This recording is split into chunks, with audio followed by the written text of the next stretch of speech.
L'une des fonctionnalités de notre solution de signature est la signature parallèle ou la signature séquentielle, à savoir en fonction des flux en interne chez vous, dans vos différentes entreprises, vous pourrez faire signer un document de façon simultanée à tous les signataires ou les faire signer en suivant une certaine chaîne.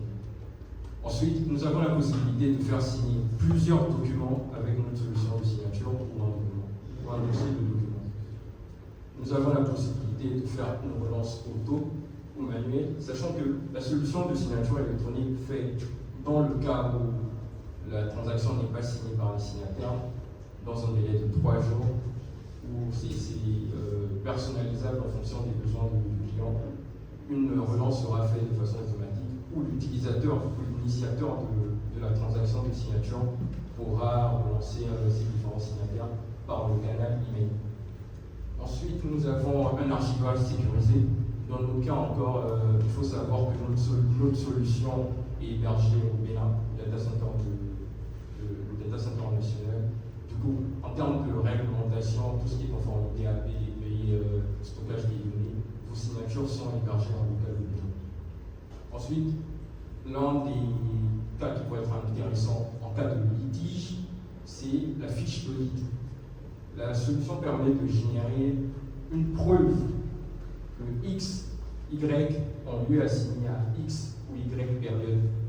Et ce document pourrait être utilisé devant les tribunaux, devant les juridictions en cas de problème. Et notre solution de signature permet de faire la gestion d'organisation. Au sein d'une entreprise, nous savons qu'il y a différents départements et tout. La solution englobe cette fonctionnalité-là. Donc nous pourrons gérer les différentes organisations, etc. Et le point qui intéresse la plupart des développeurs est celui de l'intégration au sein de son système d'exploitation, de son SI en interne. La signature, comme je le disais précédemment, offre un module API qui permet de faire cette intégration-là.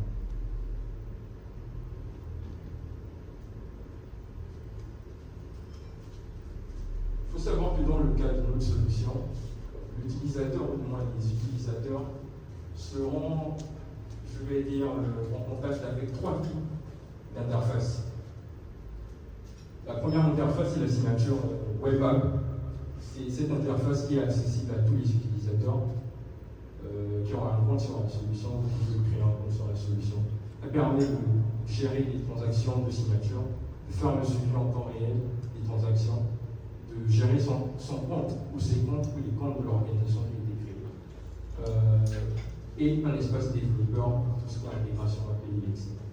Ensuite, nous avons la web admin, qui est, je vais dire, le volet administrateur, qui permet de gérer l'ensemble des utilisateurs, de gérer l'ensemble des administrations et de faire un suivi réel de toutes les transactions qui se passent sur la plateforme. Et elle est accessible uniquement aux administrateurs. Et enfin, nous avons la signature la page PDS. PDS, c'est juste l'acronyme de page de signature. Cette page-là est accessible à l'ensemble des signataires. On n'a pas besoin d'avoir un compte sur la plateforme pour pouvoir y accéder. Lors de la démo, vous pourrez voir comment elle se présente. C'est une page qui permet de faire la lecture ou la validation du document qui vous est envoyé boîtier. Maintenant, passons au DRM.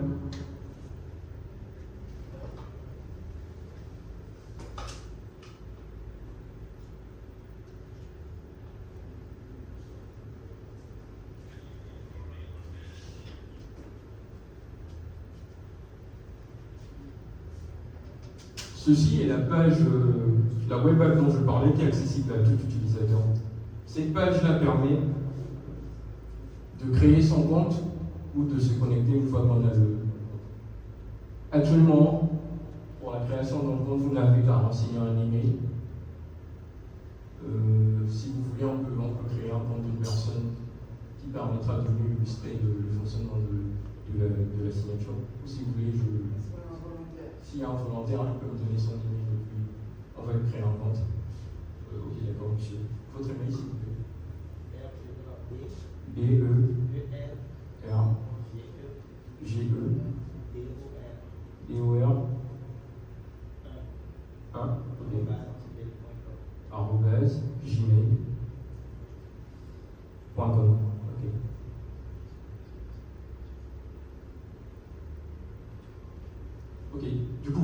reçu une adresse, un mail, tant pour moi. Et dans ce mail-là,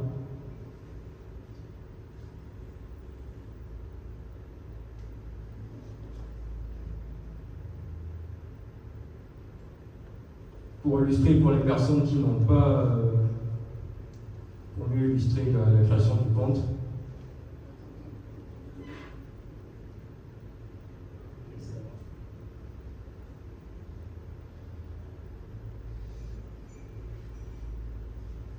je vais le faire à l'écran avec une adresse. Ok.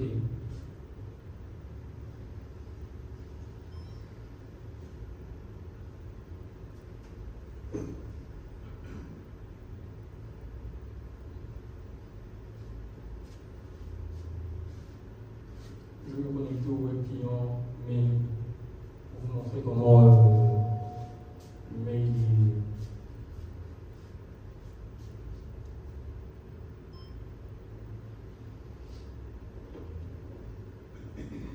Le souci de connexion.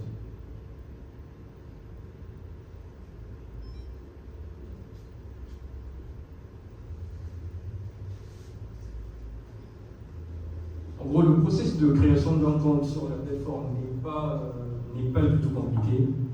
Vous renseignez votre email, vous recevrez un mail sur cette dernière et il vous aurez à cliquer sur un lien qui fera une redirection pour le renseignement des.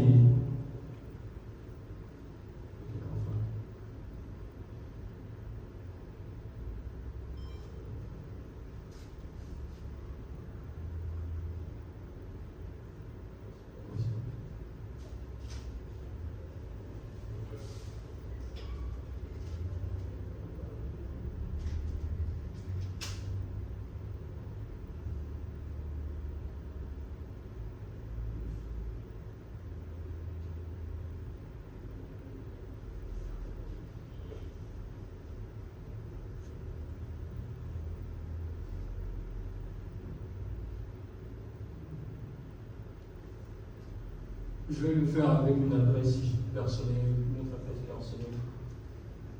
Parce que là, je ne suis pas connecté à ce mail.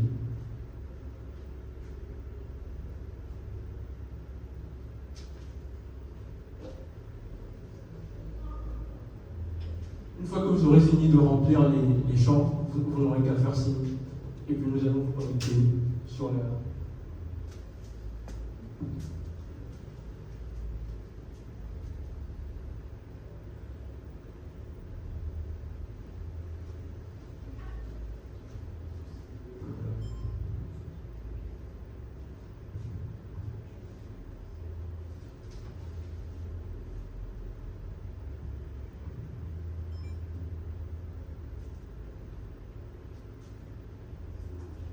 En attendant que le secret s'en compte, je peux me connecter et puis vous montrer les différentes interfaces en rapport avec la solution.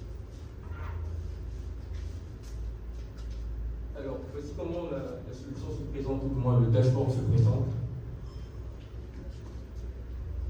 Vous avez un onglet de transactions qui vous permet d'avoir l'ensemble des transactions que vous avez eu à passer. Un onglet validation qui vous permettra de valider le document signé. Un onglet de profil qui permet de renseigner les champs.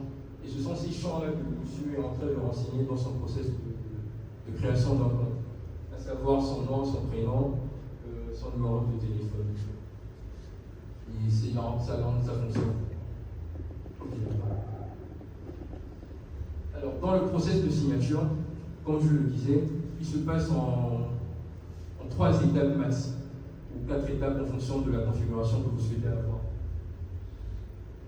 La première étape consiste à importer le document à faire signer. Dans mon cas, je vais importer un document d'une page qui ne contient rien. Ensuite, après, je pourrais importer plusieurs documents pour mieux illustrer mon propos. Le temps de chargement du document. Une fois que ce dernier est chargé, vous n'aurez qu'à remplir les adresses email des signataires. Dans mon cas, je peux mettre je suis le signataire. Ça remplira les champs automatiquement.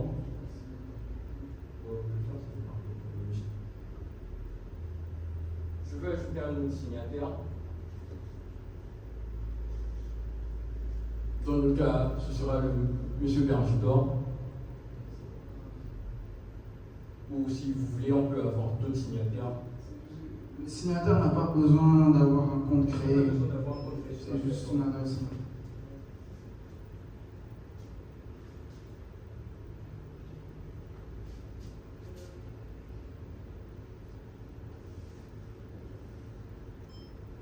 J'aurais besoin de votre numéro de téléphone, si vous êtes d'accord. Ok. 96 43 33 112. Monsieur Bergidor, votre nom de famille, s'il vous plaît. Ok. Oui. DJ. Ok. Monsieur Achille.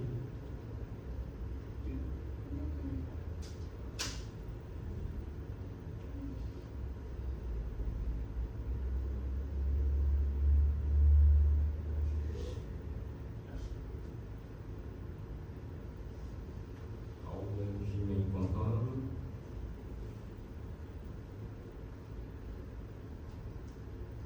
Téléphone 01 96 43 33 112. Bergidor. Alkio.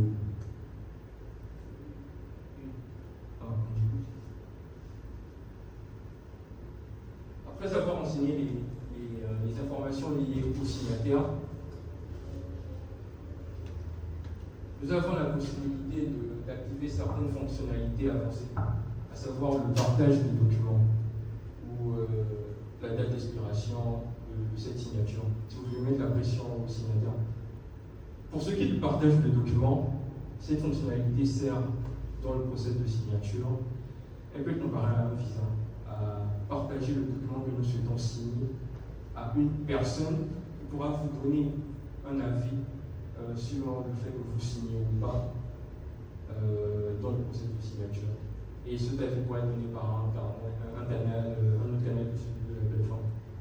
Dans notre cas, on va se passer de ceci, et dans un processus de signature multiple, on le fera.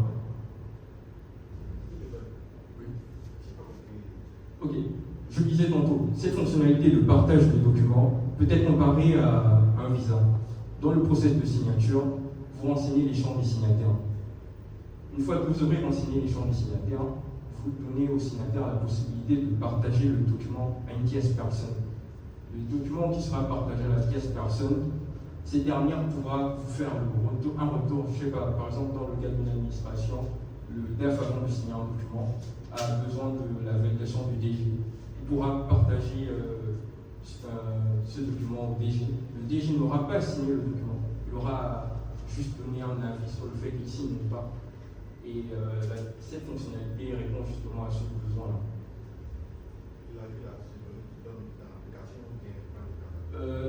Actuellement, dans la version proposée là, la vie ne se donne pas dans l'application. Mais nous sommes en train de faire une N+1 où cette fonctionnalité, où la vie se donne dans l'application, sera prise en compte pour éviter de sortir du canal de la solution.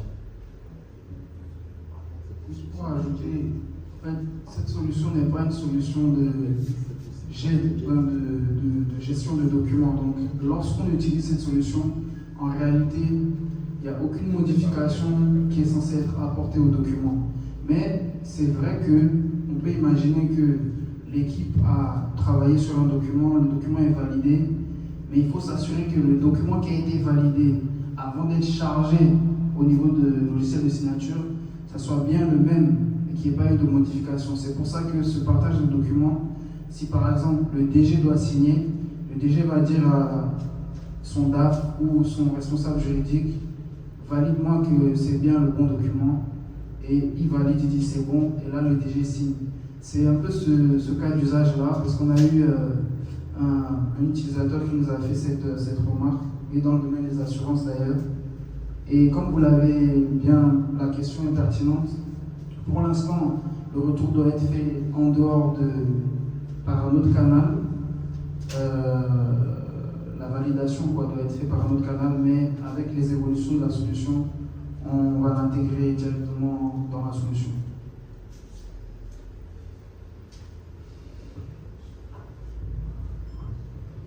Normalement, les problèmes de validation de documents avant signature ne sont pas le fait du module de signature que nous vous présentons.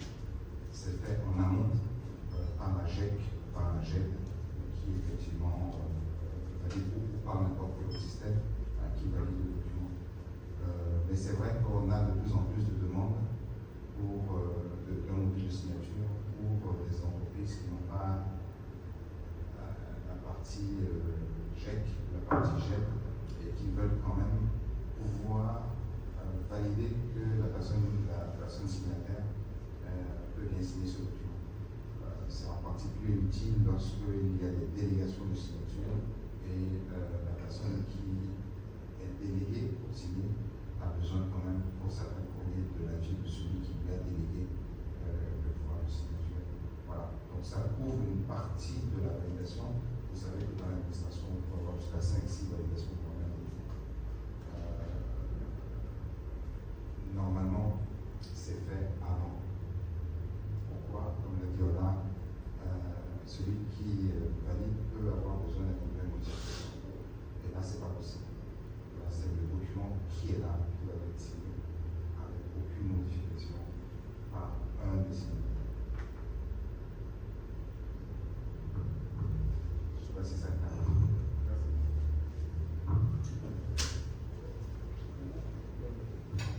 Pour la suite, j'active quand même cette fonctionnalité pour mieux illustrer comment elle fonctionne. À la suite du remplissage des informations liées au signataire, donc sur le suivant, et l'initiateur de la signature aura à choisir les emplacements du cachet de signature qu'on fera une fois que le document sera signé.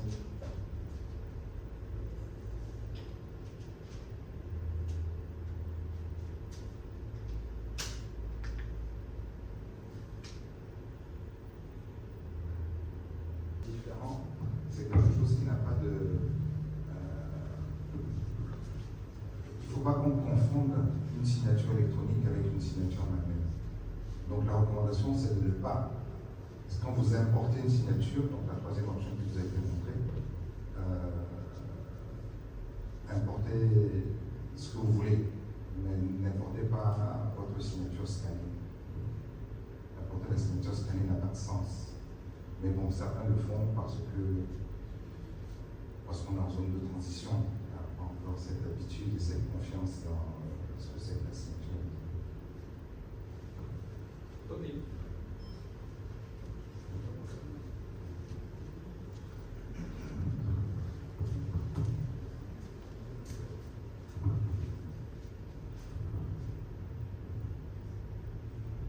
Du coup, le canal OTP a été changé. Et donc, M. Bergedor, dans le même temps, a reçu un mail, une fois que j'aurai signé.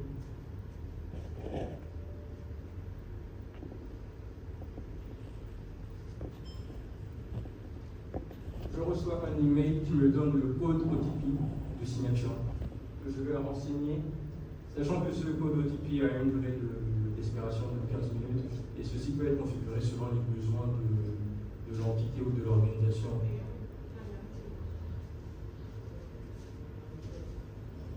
Voici comment se présente l'ensemble des mails qui seront envoyés par notre solution de signature. Selon l'action, on aura un mail différent et un contenu différent.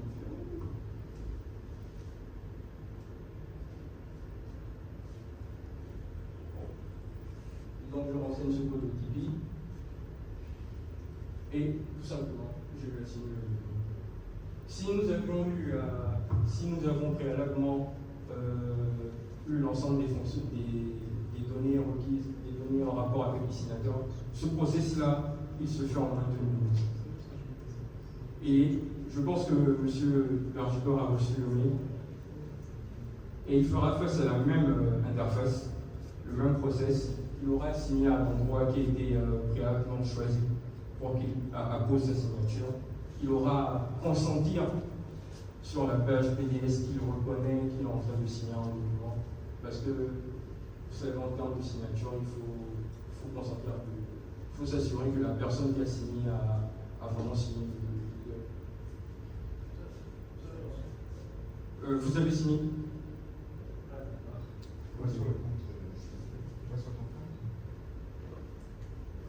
Du coup, dans le même temps, à mon niveau, j'ai la possibilité de suivre si la signature est faite ou pas, si elle est finalisée ou pas. Et j'ai également la possibilité de relancer le signature. Cette relance-là se fait par cette petite cloche-là. Une fois que je clique dessus, M. Bergibor recevra un second mail qui contiendra un lien vers la BDS dédiée à la signature de ce document.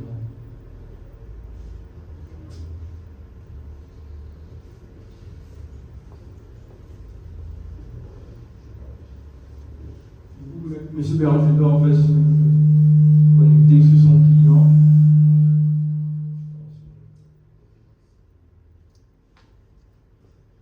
Et donc ici, on voit qu'il n'a toujours pas signé.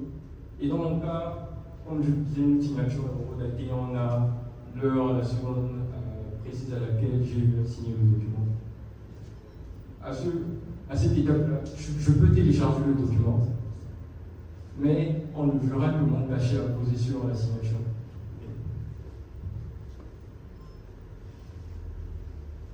Du coup, le statut de la signature a changé. On voit bien que la transaction est signée. Je télécharge le document signé pour vous montrer comment il se présente.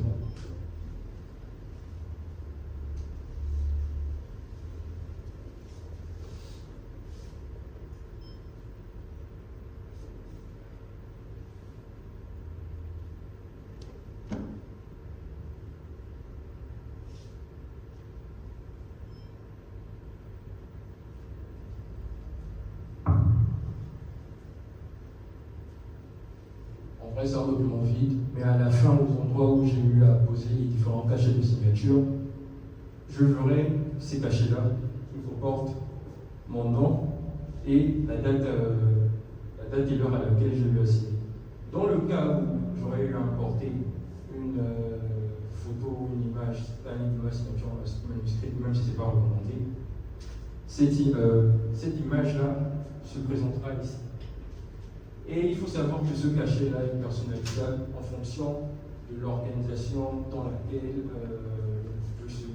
Dans le cas des probants, si vous voulez utiliser notre signature électronique, vous pourrez décider avec votre équipe de design, de communication, comment le logo se présentera et on aura juste à vous n'aurez qu'à le modifier dans la web, l'interface web de la solution, ou vous pourrez faire une demande pour qu'on le fasse pour vous. Sachant que dans la solution de signature électronique, il faut savoir qu'il y a 3 niveaux d'utilisateurs une fois qu'on a un compte. Il y a le niveau simple qui me permet de créer une transaction, de la suivre, de la télécharger, etc. Il y a également le niveau manager. Pour le niveau manager, je prends le cas d'une entité ou d'une organisation qui demande nos services auprès de notre solution. On aura la possibilité de créer cette entité-là. Je vais prendre celui-là. Si vous voulez vraiment illustrer, on aura la possibilité de renseigner les jetons. Parce qu'il faut savoir que dans le processus de signature, un jeton correspond à une signature. Mais ça, ce sont des données de tarification, etc. Et on pourra renseigner le nombre d'utilisateurs en fonction de nos réalités. Et ensuite, renseigner le premier administrateur. Dans ce cas, cet administrateur-là sera un administrateur non technique. Parce que, comme je le disais, il y a 3 niveaux d'utilisateurs dans la solution. Le niveau simple, l'utilisateur simple, le niveau manager, qui est entre autres une personne qui a la possibilité de gérer une organisation depuis l'interface web de la solution, à savoir supprimer un utilisateur, ajouter un utilisateur, voir le nombre de transactions, et également le niveau technique. Le niveau technique est le type d'utilisateur qu'un développeur peut avoir au sein de la solution de signature. Dans mon tableau de bord, je pourrais faire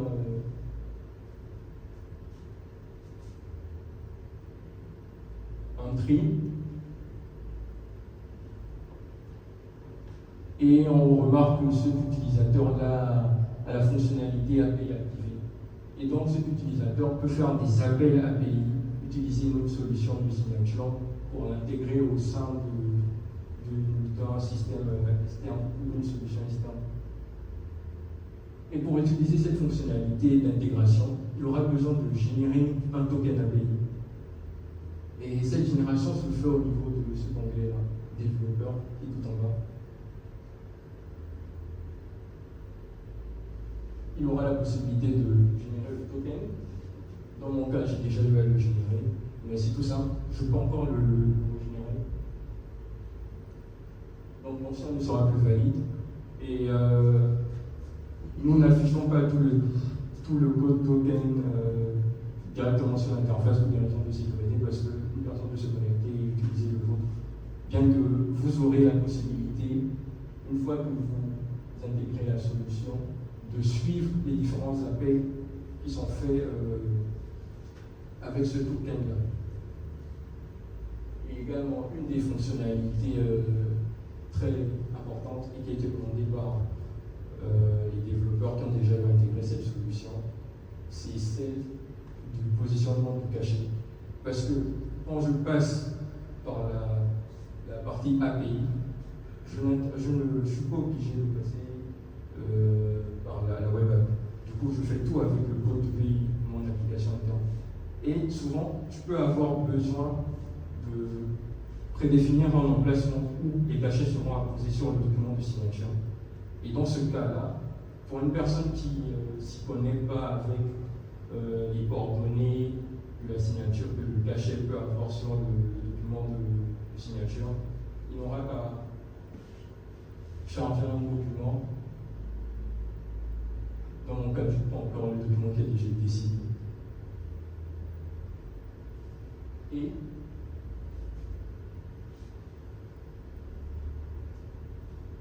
passer le cachet sur le document qu'on veut signer à l'emplacement qu'on veut, et j'aurai les coordonnées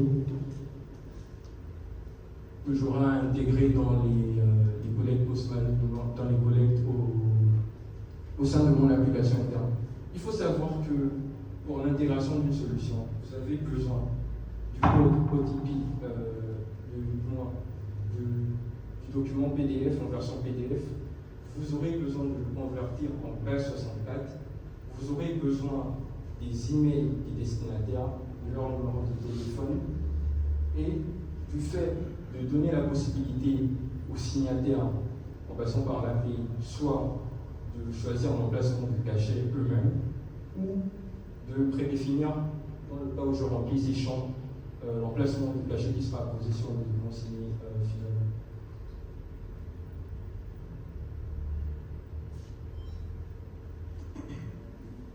En tant que manager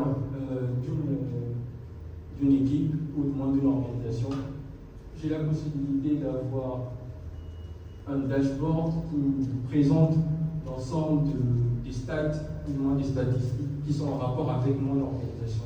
Je pourrais savoir, connaître le nombre d'utilisateurs au sein de cette organisation-là, connaître le nombre total de transactions dans l'organisation, connaître le nombre de transactions terminées ou le nombre de transactions en attente, le nombre de transactions annulées. En gros, j'aurai la possibilité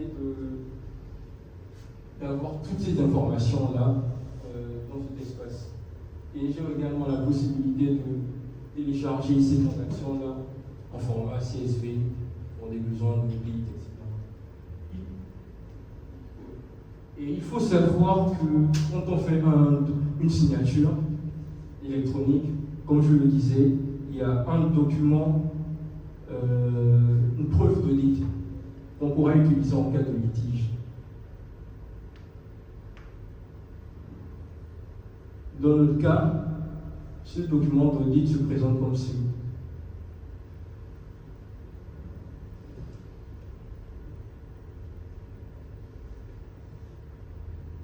J'ai juste préparé un document d'audit d'une transaction passée pour aller plus vite, quoi. En gros, vous aurez les informations liées au signataire, le nom, l'adresse email, la date à laquelle il a été signé, le hash, ou du moins l'idée de la transaction, la date à laquelle la personne s'est connectée à la PTS, même si elle n'a pas signé, la date à laquelle la personne l'a signé, et etc. Les données liées au document, le hash du document. Et donc, du coup, ce document-là pourra être fourni en cas de litige pour prouver que X ou Y a eu à signer un document à la période à laquelle il a signé, si la personne décide de nier qu'elle a fait. Et un des éléments importants du volet de signature est le fait de vérifier qu'un document est signé. On peut, parce que beaucoup d'entreprises utilisent Adobe Reader, vous pouvez utiliser Adobe pour la vérification d'un document signé. Un instant.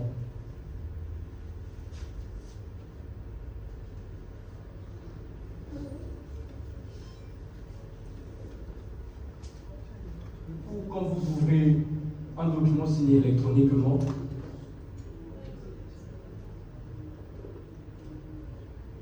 vous verrez que le panneau de signature du client que vous utilisez, qui supporte les signatures électroniques, affiche les différents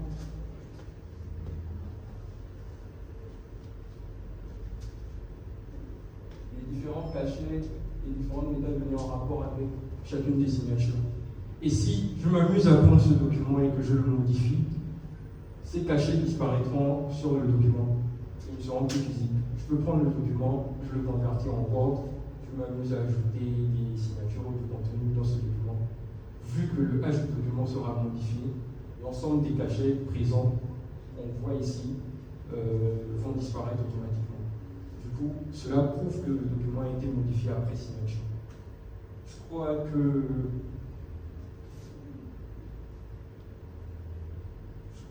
là, j'ai fait le tour de signature.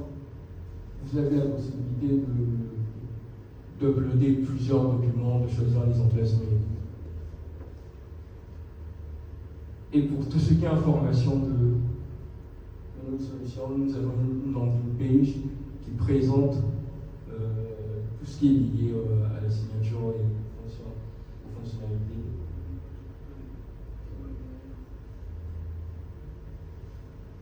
Et cette landing page-là est disponible sur le lien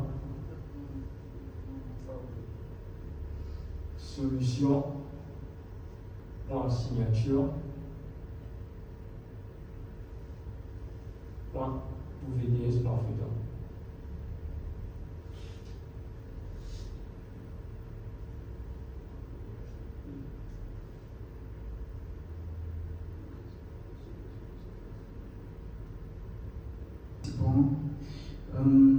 Ce qu'il faut savoir, c'est que, comme l'a mentionné mon collègue, tout ce qui est signature simple, c'est disponible dans la solution SAS ou par API. Pour les signatures qualifiées, même si, comme on l'a mentionné, en réalité, techniquement, c'est possible, il y a tout un aspect aussi administratif qu'il faut gérer avec la SIM. Et ce qu'on vous proposerait à ce stade-là, c'est en fonction de vos cas d'usage, parce qu'il faut bien regarder votre besoin.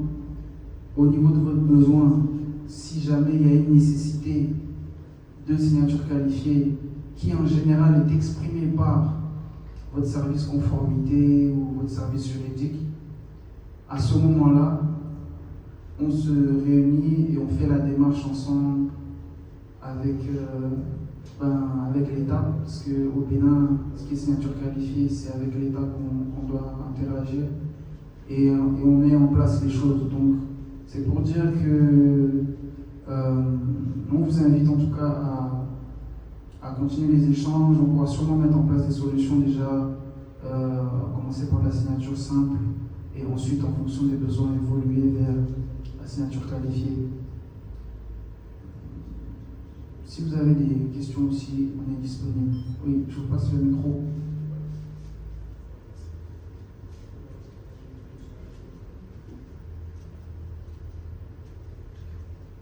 Vous pouvez aussi, pour ceux qui n'ont pas pu avoir le lien de la landing page, le QR code vous redirige vers la landing page de la solution.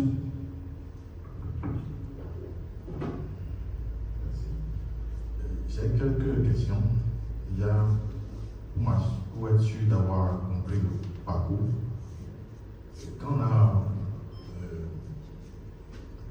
on souscrit à la solution pour signer un document, est-ce qu'il faut venir se connecter à la plateforme?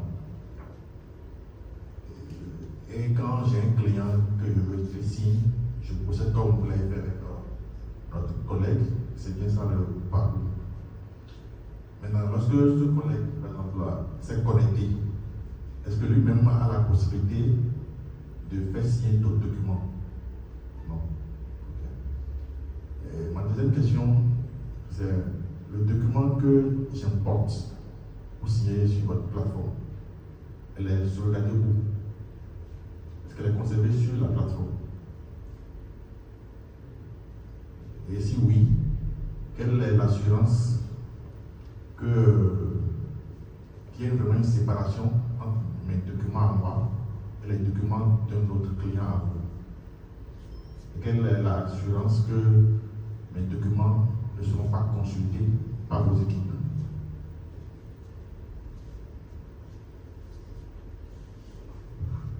Merci pour ces questions, Monsieur Émile. Alors, Nimrod, tu veux répondre? Pour ce qui est du lieu de stockage des données, l'ensemble des documents signés par la solution sont conservés sur la solution locale mobile au niveau du data center. Pour ce qui est de la consultation des documents par les équipes, il faut savoir que le document signé il ne peut être téléchargé que par les personnes qui ont initié la signature. Du coup, que ce soit l'administrateur, je suis l'administrateur de la plateforme, je peux y aller dessus. Je vous montrerai que je n'aurai pas la possibilité de le consulter. Mais en interface, oui, je n'aurai pas la possibilité de le consulter. En back, les développeurs de l'application, s'ils téléchargent le document signé, ils ne pourront pas le consulter parce que le document est haché. Là, je peux vous le montrer, mais il faudra que je me connecte au VPN de la spin. Ok, d'accord. Dans la pause, je pourrais le faire et je peux vous montrer comment. Mais si je télécharge un document qui a déjà été signé, il est haché, je n'aurai pas la possibilité de le consulter. Vous pouvez aussi décider d'avoir le document Chez vous, oui, effectivement. On propose le service de sauvegarder les documents, mais vous pouvez décider d'avoir le document chez vous sur votre plateforme.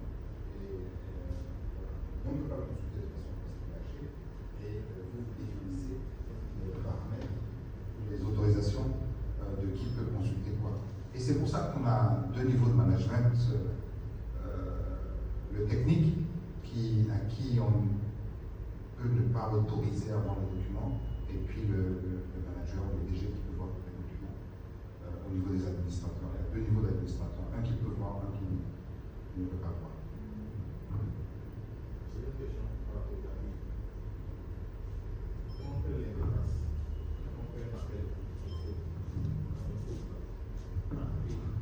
Concrètement, comment ça fonctionne au niveau du code? Est-ce que, à quel moment le développeur ou au niveau de l'application interne, quel moment on essaie les cacher, et c'est vraiment transparent, parce qu'on ne voit pas du tout votre application paraître concrètement comment ça se... Dans le processus de signature, une fois que j'aurai renseigné les champs nécessaires à la signature d'un document, les emails seront reçus par les différents signataires. Ils n'auront qu'à interagir qu'avec la PDS, la page de signature que je lui ai montrée. Et ensuite, après signature sur la PDS, il y aura un retour vers l'application qui a initié la signature. C'est comme ça que le processus se passe. Vous n'aurez pas à passer par d'autres solutions, par d'autres interfaces. C'est juste par la PDS. Il y a une redirection vers la PDS. Vous signez là-bas, vous avez un retour automatique vers la solution qui a eu à initier la signature. Allez-y. Ok, bonjour, merci beaucoup. Je voudrais savoir quel rapport il a. Super. Moi, je suis Wanis Kakam, Kawa Service. Je voudrais savoir quel rapport il a entre cette plateforme et la plateforme de l'identité numérique. Et la plateforme de l'identité numérique. La plateforme de la CIE. Yes.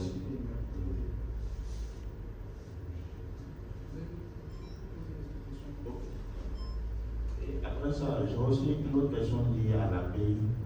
Je voudrais savoir, pendant le processus de signature, est-ce qu'on vous envoie le document ou on n'a pas besoin d'envoyer le document? Ensuite, les emails ou les OTP, c'est nous qui envoyons ces emails ou c'est votre solution qui les envoie? Maintenant, si on doit envoyer des SMS, ces SMS-là, est-ce qu'on peut personnaliser les CNA ou bien c'est juste pour payer et est-ce qu'il les envoie directement? Et il faut savoir aussi que la solution identité, à l'heure actuelle, ne permet pas d'avoir à tout utilisateur d'aller dessus et de créer son identité comme ça. Cette fonctionnalité est disponible sur testidentité.gouv. Du coup, ils n'ont pas encore généralisé le fait d'utiliser des identités qui seront délivrées par la PKI nationale à tout un chacun. Et donc, une signature qualifiée utilise un certificat décerné par la PKI nationale. Une signature simple, qui est le niveau le plus bas, utilise une réception un peu de Tipeee ou le fait de consentir au fait que je signe un document. Et donc, à la suite de ceci, vous avez parlé du fait d'envoyer les mails, si c'est à nous d'envoyer les mails ou pas. Il faut savoir que toutes ces demandes sont, on peut en parler, sont personnalisables en fait. Soit la solution envoie les mails et tous les coûts afférents à l'envoi de ces mails sont gérés par la solution. Vous n'aurez qu'à payer l'achat des tokens et le fait d'avoir un abonnement pour l'utilisation d'un compte API sur la solution, ou soit vous faites la demande avec l'équipe, les équipes marketing et tout, on va vous personnaliser votre envoi de mail et vos réceptions de documents. Et pour l'ensemble de la réception des documents, soit les documents sont stockés au niveau de la plateforme de signature, ou soit les documents sont stockés en même temps. En fait, il faut savoir que tout est personnalisable en fonction de vos demandes de façon standard, de façon basique. Quand vous passez par la solution de signature, les documents sont stockés sur la plateforme. Est-ce que j'ai répondu à l'ensemble de vos questions? Et pour la question du onboarding, sur la solution, si j'ai 2000 employés et que je dois vérifier si les 2000 ont eu à signer. Je n'ai pas compris votre cas d'usage, c'est-à-dire que ce sont des fiches de paye et vous voulez que ce soit les salariés qui signent ou que ce soit le DRH? Ok. Mais les salariés, on l'a vu tout à l'heure, je ne sais pas si vous étiez déjà arrivé. Donc pour moi, ça veut dire que le DRH ou son assistant lance les fiches de paye pour signature à chacun de manière individuelle. Mais eux n'ont pas besoin d'avoir un statut qui leur permet d'initier un processus de signature. Vous comprenez? Ils sont juste signataires. Quand ils reçoivent le mail, ils font ce qu'il faut, donc ils cliquent, ils reçoivent le TP, ils mettent le TP, ils sont d'accord avec le contenu, et puis ils signent électroniquement. Et ça, si vous voulez le faire pour 2000 personnes, il n'y a pas de problème. Et on peut automatiser, parce que cette application permet de signer le même document par 1000 personnes si vous voulez, ou en tout cas le faire signer par plusieurs documents signés en même temps par l'initiateur et puis ensuite seront signés par d'autres personnes. Mais on peut aussi avoir des documents spécifiques qui soient signés par différentes personnes avec une seule signature de la part du DRH dans votre cas. Mais ce que je veux dire, c'est que les 2000 personnes n'ont pas besoin d'être signataires dans le système. Il y a une personne qui initie les signataires et qui consomme les 2000 jetons de signature des autres.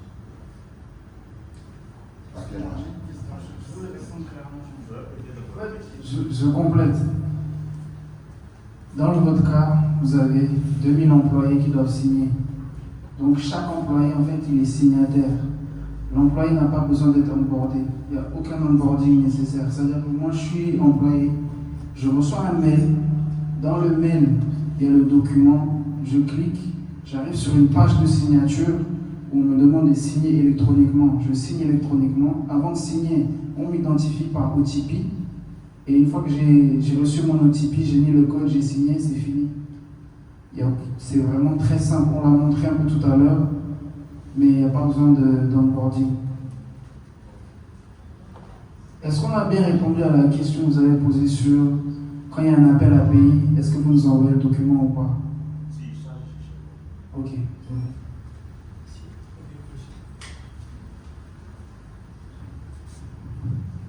Alors, j'ai deux préoccupations. Tout à l'heure dans la présentation, M. Numéro parlait de cryptage SHA 256. Aujourd'hui, on peut monter jusqu'à 712, mais pourquoi vous êtes arrêté à 256? Ensuite, nous irons sur la norme. Et si, sauf erreur de ma part, si je n'ai pas bien entendu, vous allez parler de la norme AIDA. Ok, quelle est la différence entre cette norme et le CETIA?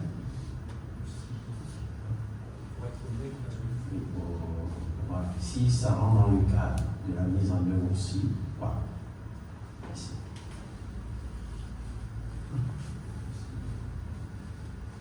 Pour être honnête avec vous, notre plateforme de signature est conforme EIDAS. Mais pour l'autre norme dont vous avez fait mention, je suis tout à fait transparent avec vous, je ne la connais pas. Mais après l'assurance, j'aurai l'occasion de vous monter dessus. SHA 256, pourquoi nous ne sommes pas montés à 512? Disons que c'est un choix actuel et comme ce n'est pas une application figée, avec les évolutions des différentes normes, nous aurons la possibilité d'augmenter les différents niveaux de âge. Sachant que pour tout ce qui est signature électronique, il y a des normes ISO. Bon, la dernière en 2023, il me semble, qui a encore été. Du coup, c'est pas un truc, c'est pas figé quoi. Nous nous adaptons en fonction des évolutions des cadres légaux des différentes normes. Parce qu'en vrai, nous avons une solution qui fonctionne. Mais à l'heure actuelle, nous ne pouvons pas utiliser des certificats qualifiés parce que nous ne sommes pas prestataires de services de confiance qualifiés. Pourtant, techniquement, c'est possible de le faire.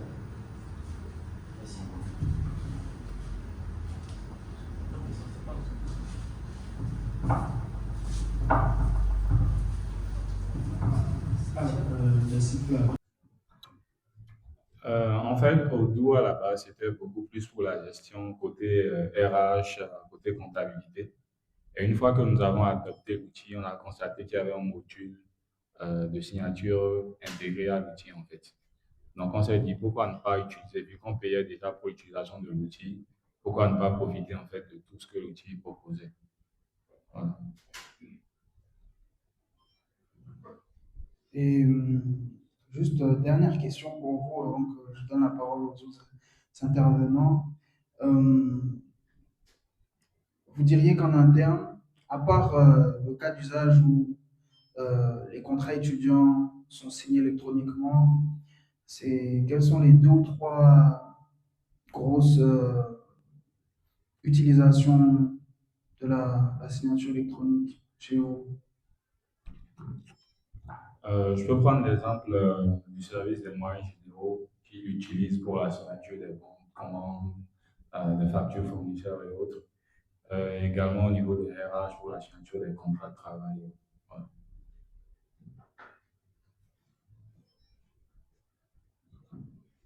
Merci beaucoup, intéressant. Euh, alors, Monsieur Adjoli, est-ce que vous avez dans votre parcours peut-être une anecdote à nous partager sur comment la signature électronique a changé un petit peu les comportements en interne dans une organisation, qu'elle soit publique ou privée, hein, et les challenges qui ont été rencontrés, comment est-ce que les choses se sont passées?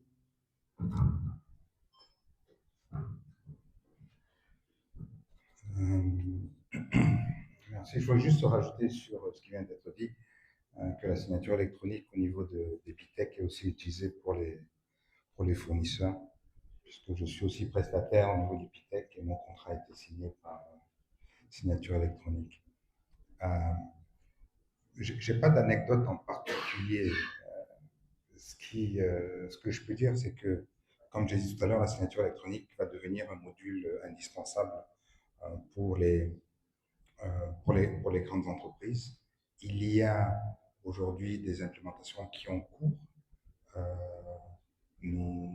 Par exemple, nous installons on-prem de la signature électronique au niveau du port autonome de Cotonou. Mais ce qu'il y a, c'est il y a différentes signatures électroniques. Il y a différents prestataires. Vous allez en trouver plein, plein, plein. Ce qui est important, c'est de savoir ce que vous voulez. Je crois qu'au niveau de WDS, ce qu'on apporte en plus, c'est le fait que notre plateforme est installée au Bénin. Donc ça résout un des problèmes que vous pourriez avoir avec la protection des données à caractère personnel, où on vous demande que les données souveraines, donc les données des Béninois, soient conservées au Bénin ou au moins au niveau de la CEDEAO. Donc notre plateforme est au niveau du data center national et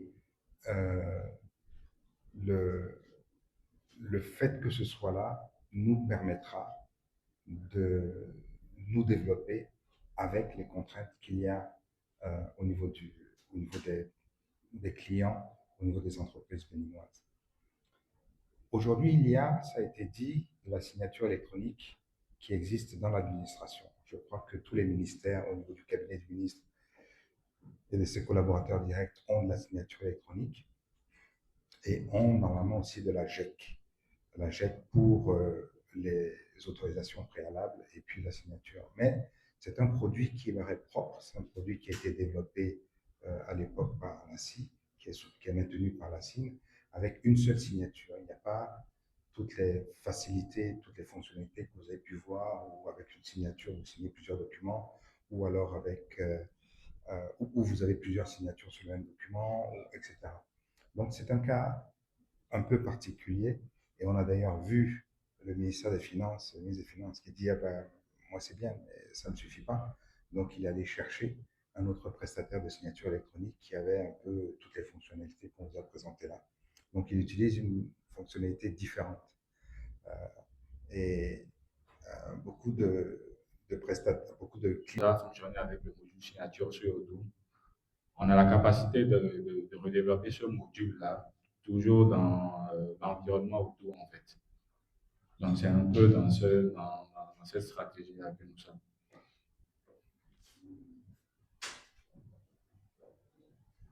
D'accord, donc ça serait, étant donné qu'il y a des modules open source, vous appuyez sur ces modules-là pour après personnaliser la solution pour votre propre besoin. D'accord, ok, très bien.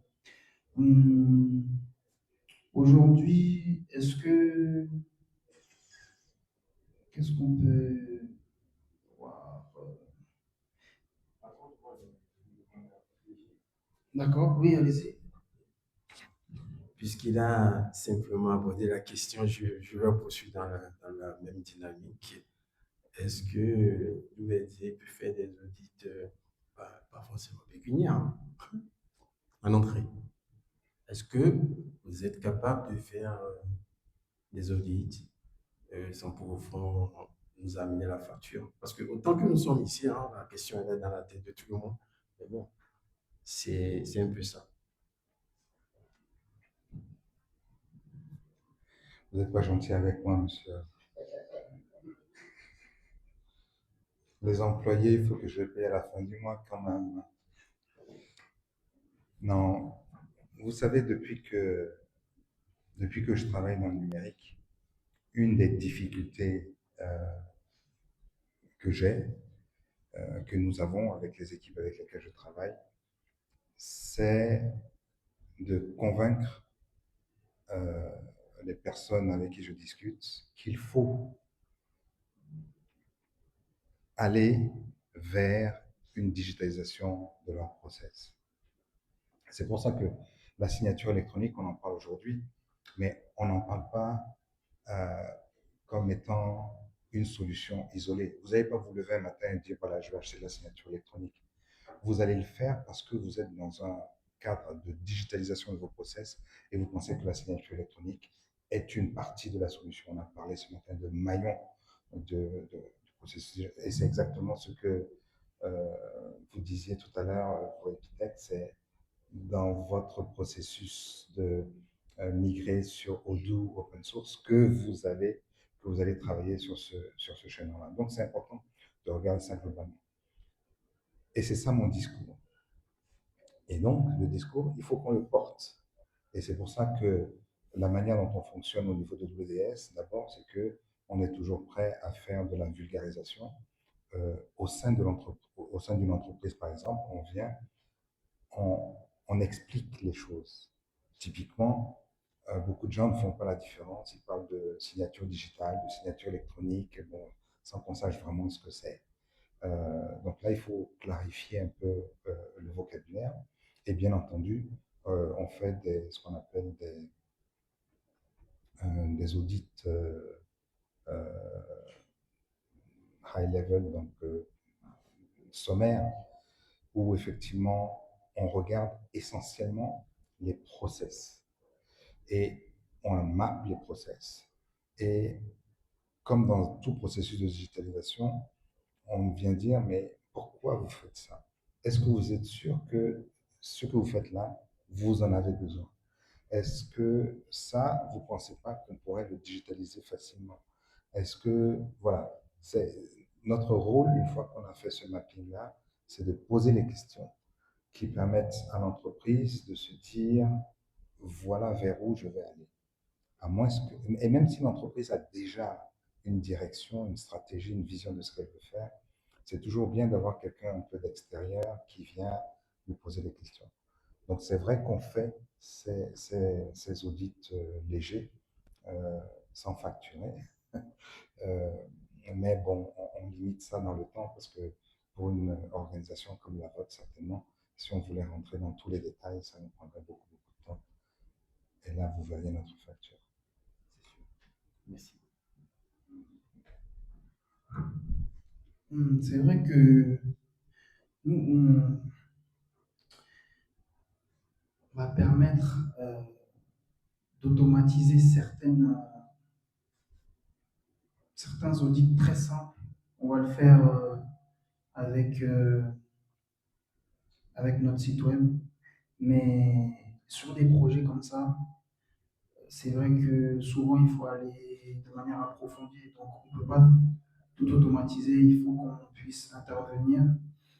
Et souvent, aujourd'hui, on a parlé de signature électronique, mais en réalité, tout est lié parce que vous êtes des PO, vous connaissez la problématique des données à caractère personnel. Vous voyez qu'il y a une liaison avec la signature. La signature, tout à l'heure, je parlais avec euh, les messieurs d'EcoBank qui aussi ils avaient participé à notre atelier sur la vérification d'identité. Donc en fait, dans le numérique, toutes les briques ont des liens entre elles. Et c'est vrai que souvent, c'est un petit peu comme un service qui décide qu'ils veulent utiliser, ils vont utiliser YouSign, l'autre service dit qu'ils vont utiliser une autre solution de signature électronique. C'est que s'il n'y a pas eu de réflexion en amont sur comment tout ça va être cohérent, après on rate des choses. Et donc du coup, il faut qu'il y ait une cohérence entre la signature électronique, la protection des données à caractère personnel, l'identité numérique. Et ça, c'est vrai que sur ces éléments-là, WDS peut contribuer. Et, j'ai envie d'ouvrir un petit peu le débat parce que c'est intéressant du coup, d'avoir vos retours d'expérience et on voulait s'assurer que tout le monde était un petit peu au fait de ce qui va se passer en termes de cachet électronique. On a volontairement pas mentionné, c'est quelque chose qu'on propose dans notre solution.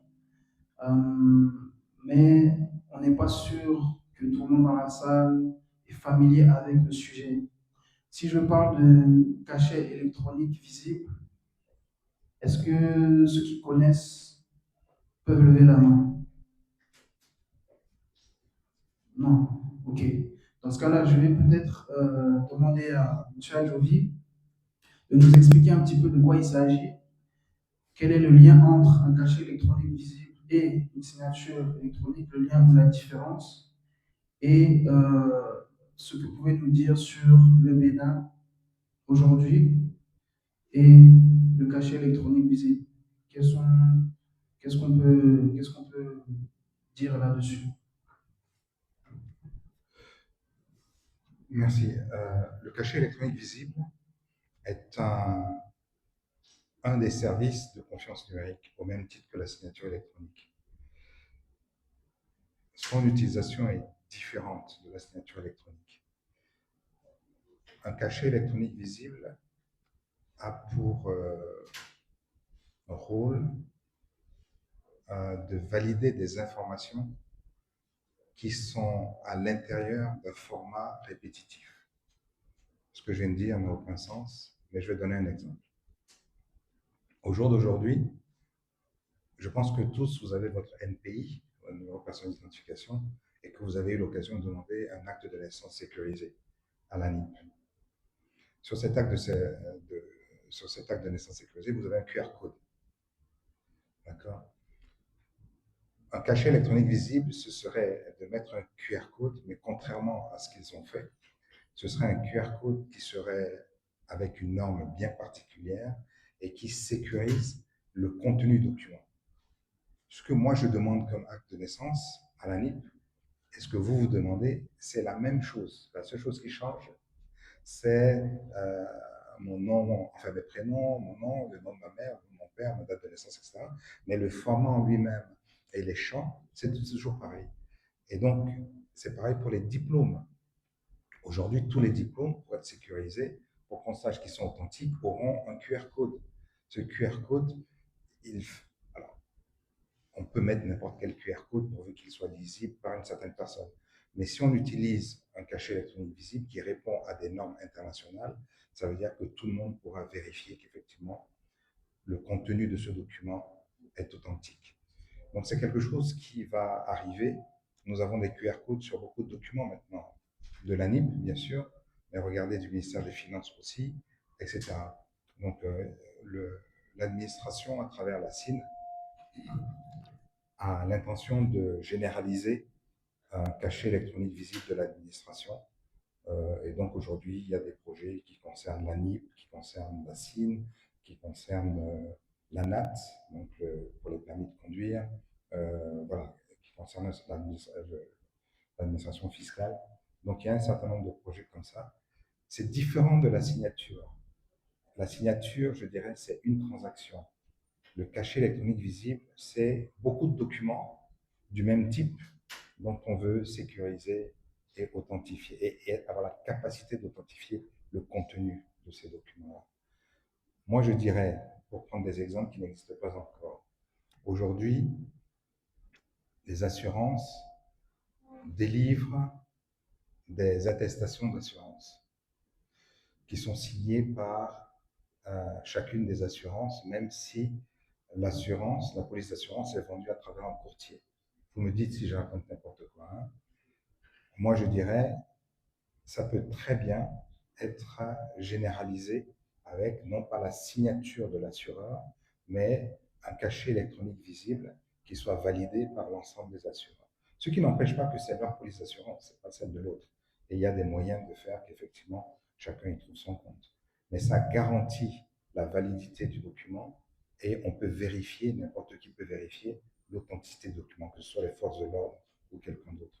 Donc ça, c'est un exemple qu'on pourrait effectivement mettre en place assez facilement avec le cachet électronique visible.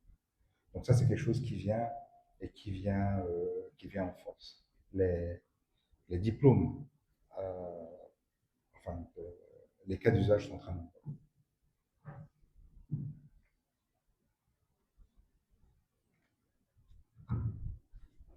Les diplômes, là, on revient sur le domaine de l'éducation. Donc, ouais, en tout cas, on est peut-être un peu en avance sur ces sujets-là parce que c'est des sujets qui tournent dans l'administration, mais on peut anticiper, comme vous l'avez mentionné, des usages qui vont se répercuter sur le secteur privé. On parlait des attestations d'assurance, des diplômes, etc. Euh, je vais donner la parole à Monsieur Nekida. Merci. J'aimerais revenir sur les cachets électroniques. Euh, Comment ça va se passer? La CIN va aussi mettre en place, ce sera ouvert pour des prestataires pour délivrer je vais dire, des services de confiance cachés électroniques. Comment ça va se passer? Vu que vous êtes en capacité de pouvoir fournir ce service, ça va être la même chose? Ça va être la même démarche comme pour la signature ou comment ça va?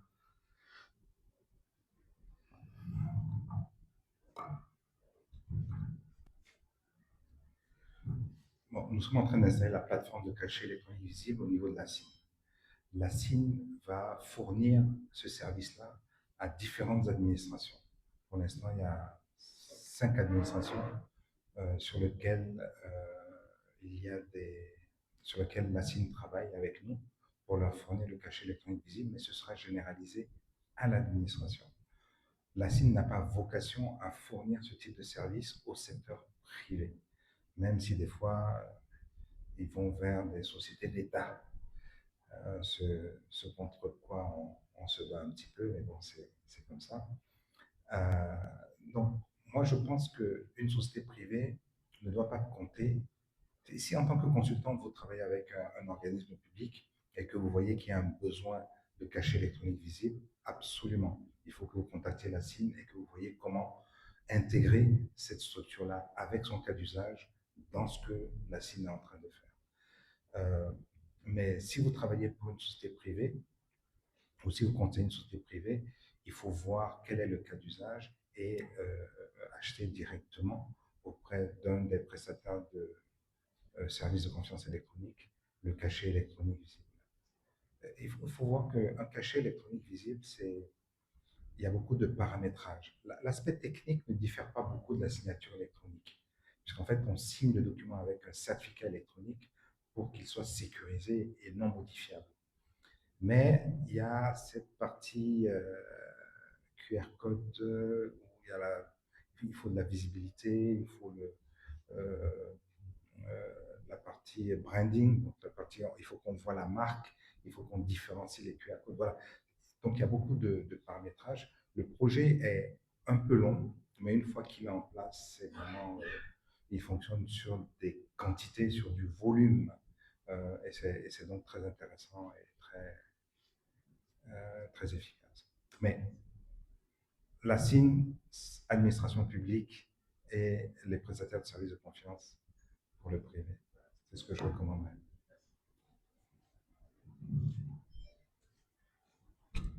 Je peux vous donner un exemple concret de la problématique avec le cachet électronique visible sur les CIP qui sont décernés par l'ANIP à l'heure actuelle.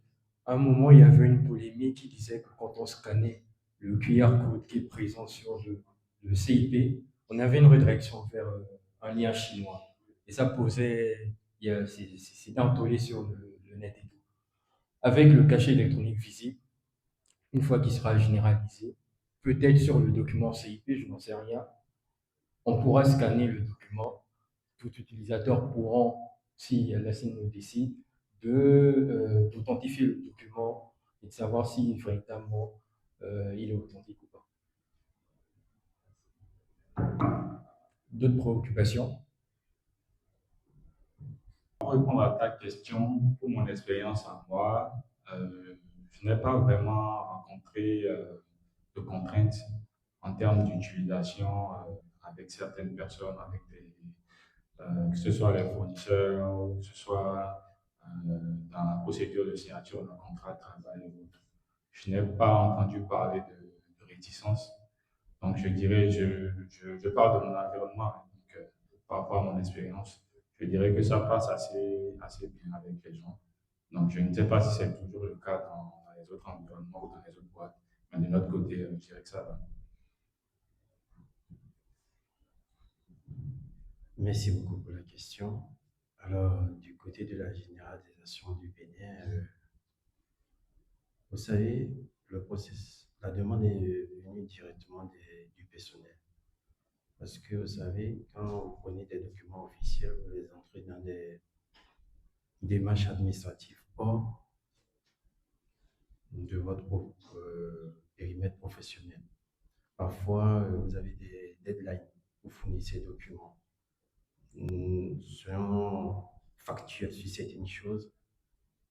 Si le DG n'est pas là et que sa signature est obligatoire, il a une démarche qui lui donne 72 heures, alors là, il sera bloqué.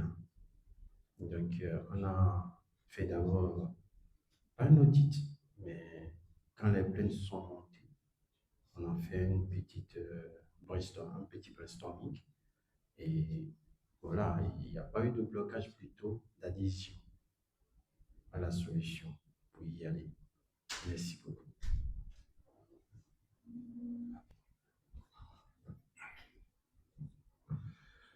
D'abord, je voudrais dire que vous avez raison de poser des questions sur la conduite du changement dans les structures qui adoptent la signature électronique. Il faut de la conduite du changement.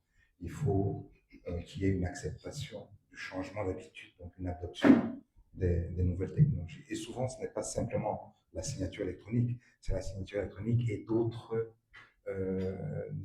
aspects du fonctionnement des opérations de la structure. Comme je disais, hein,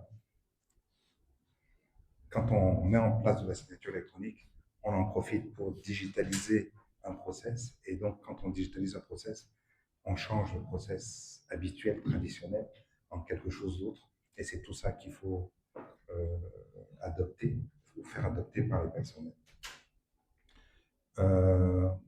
Bon, la question que vous posez sur nos amis hackers, elle est là et elle sera toujours là.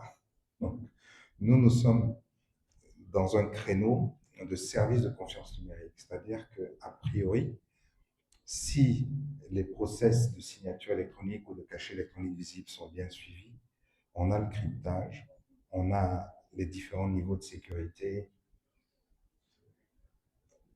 À ce niveau-là, il ne devrait pas y avoir de problème. Où sont les problèmes? Les problèmes sont que ça rentre dans le cadre d'une digitalisation de processus et qu'il peut y avoir des problèmes au niveau de la conservation des données, de la conservation des fichiers, de l'accès aux salles techniques. Et donc, il faut nécessairement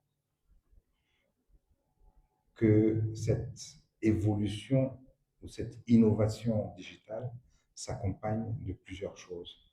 La première des choses, ce sont les audits de cybersécurité. Et c'est indispensable, surtout si vous conservez les documents et vous en conservez.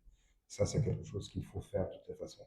Et il faut le faire périodiquement, régulièrement, avec des personnes compétentes. La deuxième chose, puisque qui dit signature dit données personnelles, il faut que vous soyez clair avec la protection des données personnelles que vous avez mise en place dans votre structure. D'accord? Je rajouterai une troisième chose qui est moins évidente, parce que ce n'est pas encore bien connu, c'est d'une manière générale, il faut avoir une politique des données. Là, je ne parle pas nécessairement et uniquement des données personnelles, je dis des données. Toute structure aujourd'hui génère des données informatiques. Qu'est-ce que vous en faites? Qu'est-ce que vous allez en faire? Combien de temps vous allez les conserver? Quelles sont les données que vous allez pouvoir commercialiser et revendre? Quelles sont les données que vous voulez vraiment garder de manière confidentielle? Qui a accès dans votre équipe aux données? À qui vous donnez accès aux données de l'extérieur? Tout ça, il faut que vous sachiez, et quand je dis vous, ce n'est pas simplement le DSI de la structure ou le chargé de l'informatique, c'est au niveau du département risque et conformité, au niveau de la direction générale. Les données doivent devenir une richesse de la structure. Et donc, ça aussi, il faut qu'il y ait une politique, il faut qu'il y ait une stratégie qui permette que ça le devienne. Et ça ne le deviendra que, si ces données sont correctement stockées, sont, si possible, pas sur papier, d'où l'avantage de la signature électronique, etc. etc. Voilà. Donc, je dirais, tout processus de digitalisation doit avoir ces trois aspects-là: la cybersécurité, la protection des données à caractère personnel et la stratégie des données en général.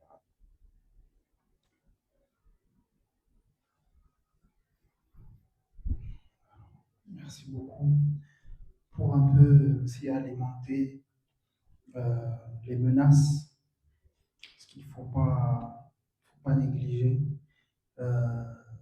Sur la signature électronique précisément, en fait, là, on parle de cryptographie et on a eu l'occasion de participer à un grand événement à Abidjan au mois de mai où il y avait un prestataire qui est le leader dans le domaine de la cryptographie, donc c'est des Américains. C'est eux qui ont même participé à l'installation de la PKI nationale ici. Et donc il y a eu beaucoup d'échanges, beaucoup de conférences, et c'est vrai que le mot qui revient et qui va concerner le monde général de la cryptographie et donc la signature électronique sur les prochaines années, c'est l'informatique quantique. Donc actuellement, les deux algos de cryptographie les plus utilisés, c'est le RSA et le ECC avec les courbes elliptiques. Ces deux algos-là vont être grandement remis en question par l'informatique quantique. Maintenant, ce qui est intéressant, c'est que au niveau du Bénin, déjà, vous êtes au courant, on a un niveau de cybersécurité qui est assez élevé au niveau de l'État, je parle. On a des personnes très compétentes. Ça, c'est la première chose. Et la deuxième chose, c'est qu'en termes de cybersécurité, comme je l'ai mentionné, on a quand même la PKI nationale qui a été installée par la société américaine dont je parlais, qui sont les leaders dans le domaine. Donc nous, ce sont des choses à WDS qu'on ne néglige pas du tout et qui sont qui font partie de notre scope de travail. Maintenant, vous savez, comment dire, je sais qu'il y a des structures qui sont très tenues par la réglementation, mais notre politique, c'est aussi de dire que si on attend que tout soit parfait, en réalité, on ne va jamais commencer parce que même après l'informatique quantique, il y a toujours des nouvelles menaces. Donc à un moment donné, il faut juste qu'on saute le pas. Peut-être que le régulateur aussi joue le jeu et qu'on avance ensemble de la manière la plus sécurisée possible. Donc voilà, je pense que sur les menaces, c'était essentiellement ce que je voulais ajouter. On va clôturer l'événement. S'il y a des derniers mots de fin, dernières remarques, dernières questions, c'est le moment.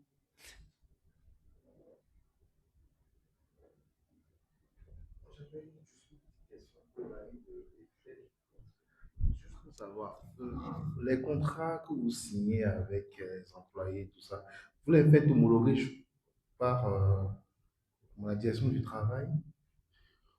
C'est vrai qu'aujourd'hui, la loi n'oblige pas ça, mais est-ce que si vous les faites homologuer, ça passe chez eux, ils sont à l'aise avec les signatures électroniques, tout ça? Juste, juste pour partager cette expérience. Malheureusement, je ne pourrais pas donner une réponse à cette question. Je ne suis pas du département RH, donc je ne sais pas ce qui se passe après la signature des contrats et tout. Mais bon, je pourrais toutefois me renseigner après pour partager l'information. Merci.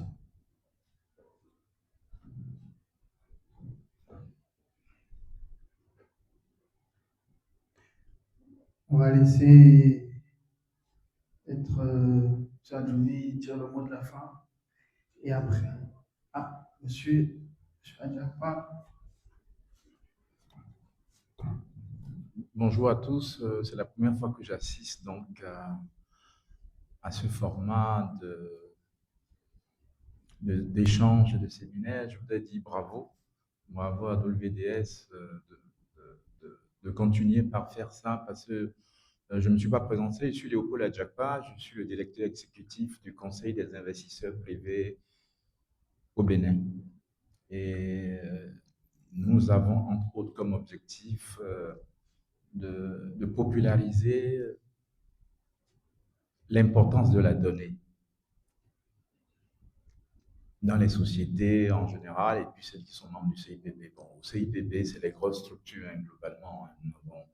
Nous avons les plus grosses structures, nous avons 60 aujourd'hui.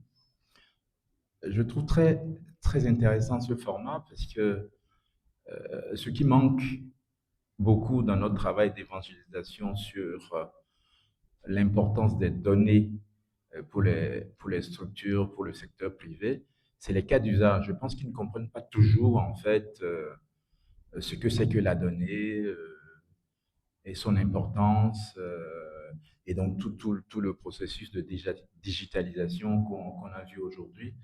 Et je vous encourage beaucoup. Et puis, bon, à chaque fois qu'il y aura des invitations comme ça, moi, j'essaierai de populariser au niveau de nos membres pour qu'ils viennent assister à cela. Peut-être que ça va faire avancer le public. Donc, merci.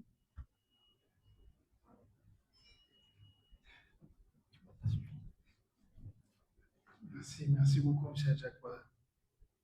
Est-ce que. Alors, merci pour cette remarque, cette contribution, pour les encouragements. On va continuer comme vous dites. Bien, je ne vais pas vous retenir trop longtemps. Merci d'être là. Ma requête vers vous est bien entendu d'être en éveil, de rechercher les cas d'usage qui vont nous permettre d'utiliser de la signature électronique, simple pour commencer. Moi, je pars du principe, et ça a toujours été mon mode de fonctionnement, il faut commencer. Tant qu'on n'arrive pas à commencer, tant qu'on hésite, tant qu'on se dit qu'il faut faire 10 000 études avant de faire le premier pas, on n'y arrive pas. Donc, il faut trouver dans vos structures respectives les moyens de commencer, d'essayer et de voir comment est-ce qu'on améliore les choses. On n'est pas obligé d'être parfait dès le départ, mais la digitalisation, c'est plus une option, surtout au Bénin, et la signature électronique rentre tout à fait dans ce cadre-là. Donc, si vous avez des cas d'usage, nous sommes à votre écoute et nous sommes prêts à regarder, même si ce n'est pas de la signature électronique. Nous sommes une petite équipe, nous avons pas mal de compétences en interne. y compris pour créer des applications spécifiques, ce que nous faisons déjà pour certaines entreprises. Merci et à très bientôt. Vous serez au courant de nos prochains événements. Voilà. Pour ceux qui souhaitent rester pour déjeuner, alors il faudra traverser le hall et aller franchir la porte qui donne sur le restaurant. Donc, je vais vous accompagner. Merci beaucoup.